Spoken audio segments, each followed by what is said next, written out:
Hello mayam, aina ngasi keno sing aina khangjaba knowledge haitare ko mayam aina share tawdoi se sum inkhalagi banaha sing aduga hauji college kariba adugidi master tawriba mayam da soidana Japan da lakning masing dadi kitang di kanagadra haiti kitang keno tawgadra na khanjai ado ai aham mathang sum keno dagi hauraga haijarake aham bada akhoi ke tare class 12 loiraga undergraduate tambase Japan da BA BSc adagi sum makha tambase sigi ma kamai toroga chakpa yab option sing lege haibedo adu hana haijage exam am lei akhoi gi keno to undergraduate tambagi EJU exam hai exam si kamai to ge haibo akhoi gi Japanese se khangagadi khudong saba ama lei re Japanese sukang khangdra su si exam thaba yai ko adu kai subject thaga da ke maths science Japan in the world and Japan gi matang da kitang ke tare khangri yeng bagi adum bagi keno Japan da lak bagi keno se hauji ki exam du tharaga lak ba ma option number 1 aduga number 2 dana mathang da direct ne akhoi English program da akhoi Japanese khangdraga de English program da akhoi gi hang ba akhoi tamningi ba subject hang ba college da akhoi na direct apply to ba ma aduma yare aduga ahum subusna akhoi gi ke tare sai khudingi Japan embassy New Delhi da leba Japan embassy na India da gi satra khara khalle ko akhoi scholarship keno torga adugi sigi keno je moi Japan embassy gi website ta changbiraga adum keno to bi ai aduga sigi information je karam kan da form thagi karam kan da keno to gi haibse maroina April May June je April May June tha hum sida akhoi gi scholarship Japan embassy gi New Delhi da leba Japan embassy je sina akhoi gi Japan da akhoi gi undergraduate tamning ba master research tawning ba hagati master tamning ba PhD tawning ba mayam je sigi keno leba master je master ga PhD ga si kamai to ga mada graduation loraga master to se master je akhoi gi application akhoi na kai mi gi keno gi makha jam poligo award and achievements ji yam yengi ko awards and achievements haraga de akhoi gi akhoi na keno tori ngai da college taming da kai activities torokpa adu karam ba competition yorok adu mayam do adu sing do ki keno to yam yengi haidi like tang yeng do undergraduate di hauji ki mark yam phangaga dum keno toroga Japanese khang de zum changi yare master ji kamai to ga tuition fee adu keno mi je akhoi tamning badi mayam ne lam mayam ji ki thajilak to ne ko aduna mi ji karam mi yenga kya kan da khoi gi kai tare mayam da ki kitang hen ba kai tare khoi like tang da na ta bi da overall yenga e ko Japanese tam basi kamai to ga bo hojikti Manipur da su MU da su adagidi ojamangan gi change ichirina gi ching singjamai chingam kha da su keno tore adumaina mafam tongan mafam sing de scholarship kumba ki apply to matam da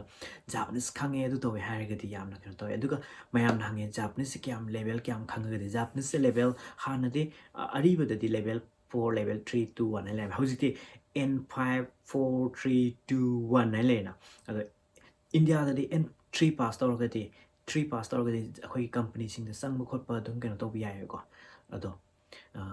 Japan da di akhoi sum aina sum yeng matam da ya mana N2 N2 je 2 je advanced ne ko N2 pass to was pa me ko moina aduna yum da ne akhoi gi N2 se JLPT India da lay yum da lay kala basic se upajana tamurga di sana dum 3 2 je keno to da adum ngam gane na khale phajana honaraga de aiso aina Delhi da lay ngai da haitare ko intlak tringi de N5 ka tani pass IUJ hojik se keno to robne online form keno to bi yarabane MBA ga aduga IR ga international relation ga MA ga MBA ga aduga tongan ba MA gi manung da kai course lay ge tamba yaba MBA da su akhoi gi 1 year track kaina lay ko adugi keno singje hojik form lain tharabane adu mayam amtang haibet keno changaga aina pijeri website na changaga sadum yengbiri yare aduga keno gi oragadi akhoi university aina tamjarakpa university IUG gi oragadi aina angam mateng adum pangjage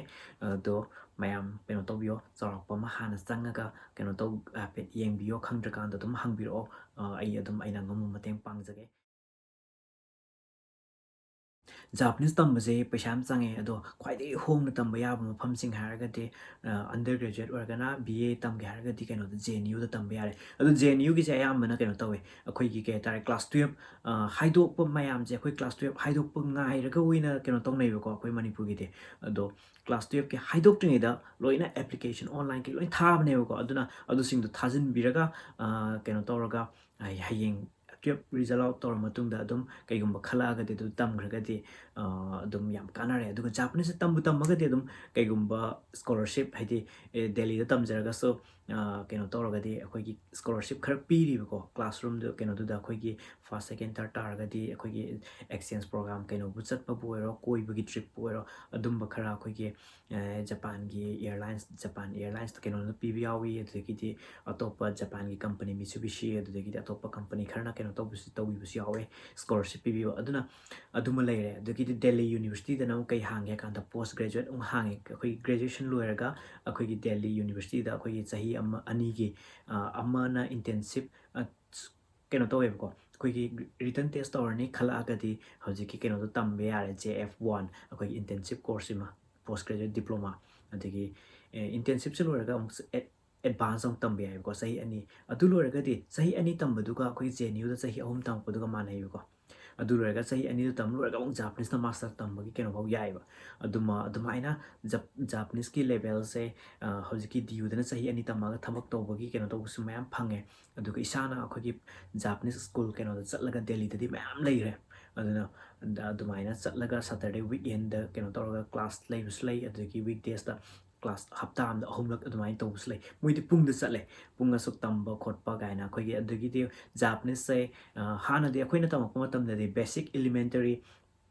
basic intermediate advance ꯀꯥꯏ ꯂꯩꯔꯝꯃꯦ ꯍꯧꯖꯤꯛꯇꯤ ꯀꯩꯅꯣ ꯑꯌꯥꯝꯕ ꯖꯥꯄꯅꯤꯁ ꯇꯝꯐꯝꯁꯤꯡꯁꯦ ꯑꯩꯈꯣꯏ ꯀꯩ ꯍꯥꯏꯇꯥꯔꯦ ꯖꯥꯄꯅꯤꯁ language ꯄ꯭ꯔꯣꯐꯤꯁꯦꯟꯁꯤ ꯇꯦꯁꯇꯨꯒꯤ ꯃꯇꯨꯡ ꯏꯟꯅ N5ꯒꯤ ꯊꯥ 3ꯒꯤ ꯊꯥ 6ꯀꯤ ꯀꯣꯔꯁ ꯀꯥꯏꯅ ꯑꯗꯨꯃꯥꯏꯅ ꯈꯥꯏꯗꯣꯛꯑꯦꯕꯀꯣ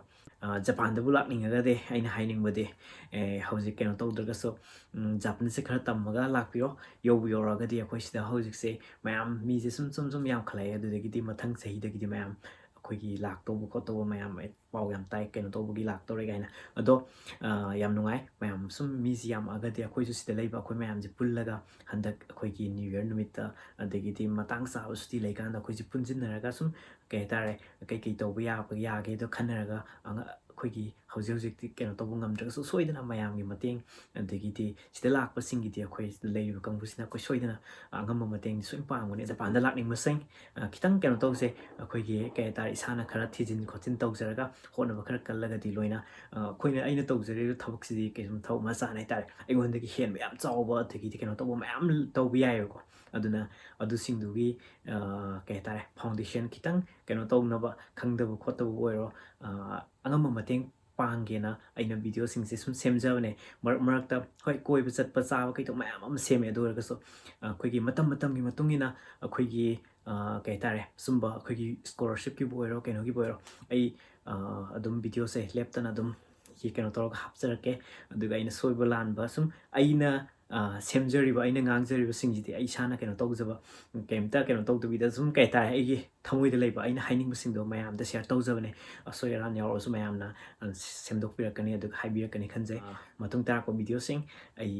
ꯀꯥꯟꯅꯕ ꯑꯇꯩꯗꯤ ꯃꯌꯥꯝꯗ ꯀꯩ ꯍꯥꯏꯇꯥꯔꯦ ꯖꯄꯥꯟꯒꯤ ꯃꯇꯥꯡꯗ ꯑꯩꯈꯣꯏꯒꯤ ꯖꯄꯥꯅꯤꯁ ꯀꯜꯆꯔꯕꯨ ꯑꯣꯏꯔꯣ ꯀꯩꯀꯩ ꯇꯧꯕ ꯑꯩꯈꯣꯏꯒꯤ ꯁꯤꯗ ꯀꯩꯀꯩ ꯇꯧꯕ ꯌꯥꯕ ꯑꯗꯒꯤꯗꯤ ꯂꯥꯛꯄ ꯌꯨꯅꯤꯚꯔꯁꯤꯇꯤꯒꯤ ꯀꯩꯅꯣꯒꯤ ꯃꯇꯥꯡ ꯑꯣꯏꯔꯣ ꯉꯁꯤꯗꯤ ꯑꯩꯅ ꯆꯥꯎꯔꯥꯛꯄ ꯑꯃ ꯁꯨꯝ ꯉꯥꯏꯍꯥꯛꯇꯪ ꯑꯩꯅ ꯁꯨꯝ ꯀꯩ ꯍꯥꯏꯇꯥꯔꯦ ꯉꯁꯥꯏꯗꯒꯤ ꯉꯔꯥꯡ ꯁꯨꯝ ꯊꯕꯛ ꯃꯐꯝꯗ ꯑꯩꯅ ꯂꯩꯀꯥꯟꯗ ꯁꯨꯃꯥꯏꯅ ꯇꯧꯔꯒ ꯁꯤꯒꯤꯁꯤꯡꯁꯦ ꯍꯥꯏꯐꯦꯠ ꯍꯥꯏꯍꯧꯔꯒꯗꯤ ꯑꯩꯒꯤ ꯚꯤꯗꯤꯑꯣ ꯌꯦꯡꯕꯤꯔꯤꯕ ꯏꯅꯥꯎꯁꯤꯡ ꯑꯗꯒꯤ ꯏꯆꯟꯁꯤꯡ ꯃꯌꯥꯝꯅ ꯀꯥꯟꯅꯒꯅꯤ ꯑꯗꯨꯒ ꯀꯩꯒꯨꯝꯕ ꯏꯆꯟ ꯏꯅꯥꯎ ꯑꯩꯈꯣꯏꯒꯤ ꯌꯨꯇ꯭ꯌꯨꯕ ꯀꯩꯅꯣ ꯑꯩꯒꯤ ꯚꯤꯗꯤꯑꯣꯁꯤꯡ ꯑꯁꯦ ꯌꯦꯡꯕꯤꯗꯕ ꯀꯩꯅꯣ ꯇꯧꯗꯕ ꯌꯥꯎꯔꯒꯁꯨ ꯁꯣꯝꯅ ꯑꯩꯈꯣꯏꯒꯤ ꯏꯅꯥꯎꯁꯤꯡ ꯏꯆꯟꯁꯤꯡꯗꯨꯗ ꯁꯨꯃꯥꯏꯅ ꯖꯥꯄꯅꯤꯁ ꯇꯝꯃꯒ ꯑꯗꯨ ꯖꯄꯥꯟꯗ ꯆꯠꯀꯦ ꯍꯥꯏꯔꯒꯗꯤ ꯁꯨꯃꯥꯏꯅ ꯇꯧꯕ ꯌꯥꯏ ꯁꯨꯃꯥꯏꯅ ꯄ꯭ꯔꯤꯄꯦꯌꯔ ꯇꯧꯕ ꯌꯥꯏ ꯍꯥꯏꯕꯅꯆꯤꯡꯕꯗꯣ ꯁꯣꯏꯗꯅ ꯃꯣꯏꯗꯁꯨ ꯃꯇꯦꯡ ꯄꯥꯡꯕꯤꯁꯦ ꯑꯗꯨꯒ ꯑꯩꯈꯣꯏ ꯀꯩ ꯍꯥꯏꯇꯥꯔꯦ ꯀꯥꯟꯅꯕ ꯖꯄꯥꯟ ꯑꯩꯈꯣꯏꯅ ꯇꯝꯖꯅꯤꯡꯉꯥꯏ ꯑꯣꯏꯕ ꯑꯗꯒꯤ ꯀꯥꯟꯅꯕ ꯌꯥꯕ ꯀꯩꯅꯣ ꯇꯧꯕꯁꯤꯡꯁꯦ ꯈꯤꯇꯪ ꯂꯧꯔꯒ ꯑꯩꯈꯣꯏꯁꯨ ꯆꯥꯎꯈꯠꯅꯕ ꯀꯩꯅꯣ ꯇꯧꯅꯕ ꯍꯥꯏꯇꯥꯔꯦꯀꯣ ꯈꯔ ꯍꯣꯠꯅꯃꯤꯟꯅꯁꯦ ꯍꯥꯏꯇꯥꯔꯦ ꯃꯌꯥꯝ ꯑꯩꯅ ꯍꯧꯖꯤꯛ ꯄꯟꯖꯈꯤꯕ ꯑꯩꯈꯣꯏꯒꯤ ꯋꯦꯕꯁꯥꯏꯠꯁꯤꯡꯗꯣ ꯑꯗꯨꯁꯤꯡꯗꯣ ꯃꯈꯥꯗ ꯂꯣꯏꯅ ꯍꯥꯞꯆꯔꯒꯦ ꯉꯁꯤꯒꯤꯗꯤ ꯁ꯭ꯋꯥꯏꯗ ꯇꯦꯟꯁꯤꯟꯖꯔꯒꯦ ꯊꯦꯡꯛ ꯌꯨ ꯚꯦꯔꯤ ꯃꯁ ꯑꯔꯤꯒꯥꯇꯣ ꯒꯣꯖꯥꯏꯃꯥꯁ